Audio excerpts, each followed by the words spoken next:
Practical tip number 5 is about resetting your loan term. This is also incredibly powerful in terms of how much money it can free up that you can grab back and add to the family budget. So again, the reason why you would do it is it's a cash flow lever. Okay, so it allows you to bring that money back into the family budget for other commitments that you might have over that time. Now the impact can be material, and there's a little bit more to unpack here, so I need to explain it to you. So let's start again with a $600,000 mortgage, right, at 6%.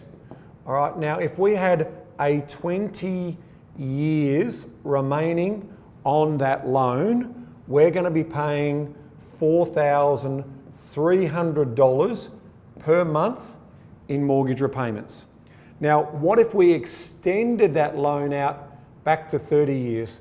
So we've refinanced, maybe shopped around to a new lender, or maybe even stayed with the same lender, but we've reset to a new loan term. That allows us to obviously then see those repayments to go down to $3,600 per month. Now, of course, that's a material saving on a monthly basis. So we're potentially saving $8,400 per annum, or $700 back into the monthly budget. That's material. So this one is one of the actions that a lot of people should consider.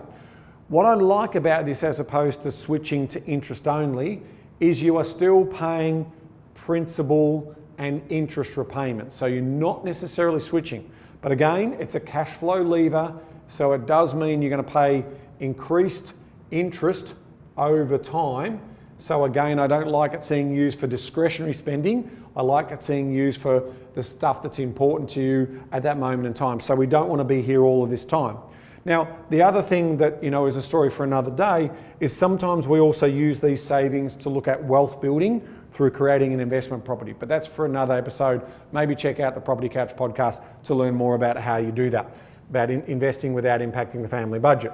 So again, the best work to do here is, you can talk to your bank, or as I've always said before, this really is terrific to talk to a mortgage broker in terms of what their options are here for you. Now, of course, it's going to change if you've got certain loan terms. If you only want to go back to 25 years instead of back to the full 30 years, that's where a broker can help you in terms of telling you about your repayments, looking at your budgeting in terms of what that looks like. So this one is a game changer for a lot of households who might be experiencing cash flow stress or budget stress at the moment. So that is practical tip number 5, reset your loan term to free up cash flow for the family budget.